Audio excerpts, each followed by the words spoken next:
waxaa maanta magaalada Caynaba si ballaaran loogu soo dhaweeyay wasiirka cadaaladda Somaliland iyo wasiirka macdanta Somaliland. Soo dhaweyntani waxaa ka qayb qaatay maamulka gobolka Saraarka degmada Caynaba, mas'uuliyiin iyo marti sharaf kale iyo bulshada qaybaheeda kala duwan oo kala hadhin soo dhaweynta labadan wasiir. Wasiiradan oo lagu soo dhaweeyay meeqaam sare ayaa waxay socod luga ku soo mareen jidadka waaweyn ee magaalada Caynaba. Ugu dambeyn halkaasi waxaa loo soo galbiyay khayriyada magaalada Caynaba oo ay kala hadleen bulshada qaybaheeda kala duwan. Ugu horeyna halkaasi waxaa ka hadlay cuqaal, mas'uuliyiin iyo maamulka gobolka.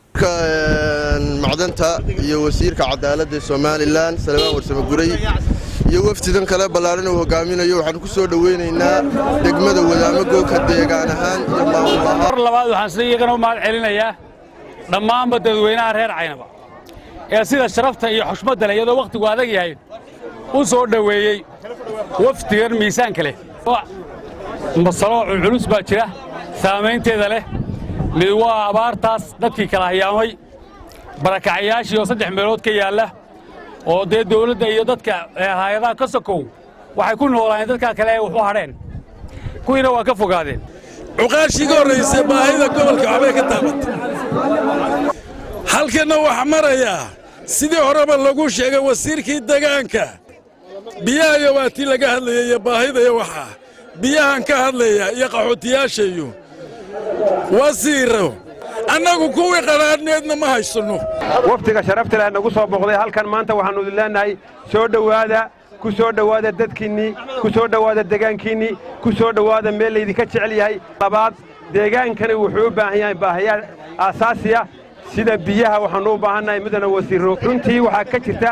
abaar baa ku baahday. halka Saraaraad baan ugu mahad celinaya aad baan idinku ducaynaya waxa weeyaan waqtiga waxaynu ku jirnaa waqti kulul waqti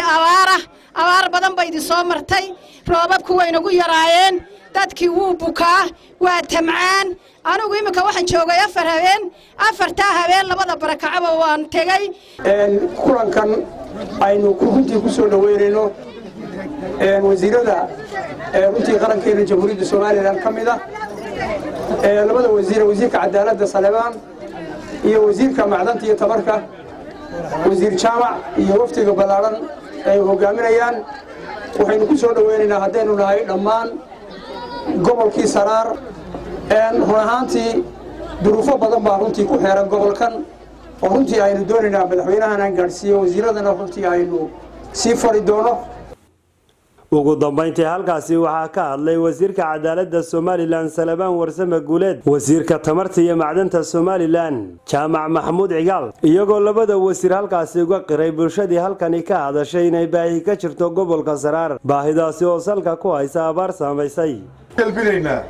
oo wadnaa wasiirkii deegaanka isoo safarkii ugu horeeyay ku socda waanu galbinayna waanu idin wadnay shaareynaya in shidaal iyo macdanba aynu rajaynayno dhawaan haddii ilaahay yidhaahdo in uu waddanka lagu dhifto oo ceelano la qodo macdana la soo saaro insha allahu tacaala. rajo weyn baa jirta laakiin wax walba asaas u ah nabadgelyada iyo soo dhaweynta iyo garabgalka shaqada. wax ma aha wixii la qaban karo xukuumaddu waxba inaga hakran mayso gobolka Saraar. waxa lagu jiraa xilligii salaada ayaa soo dhawaaday ujeedadii waftiga aan u soconay waxa ka waramay xubnihii iga horeeyay ee wasiirka iyo barasaabka iyo iga horeeyay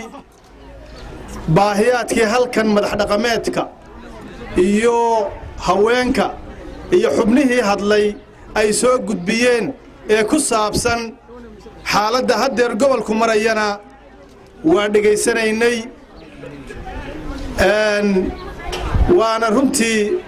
arrimaha annagoo socdaal degdega u soconna oo kooban waa arrimahan runtii aanu doonaynay inaannu iska waraysanno maamul iyo shacabba iyo isuduwayaasha sidii barasaabku sheegayna wixii qoraalana qoraal baa loo soo gudbin doonaa hadalladiinina waa maqlaynay. marka labaad waa ognahay maanta gobollada Somaliland gaar ahaan gobollada bariga inay duruuf adag hayso gobolka Saraar inuu dadkii ka guuray inay berkadii ka maran yihiin inay dadkii waqooyi iyo hawd u guuray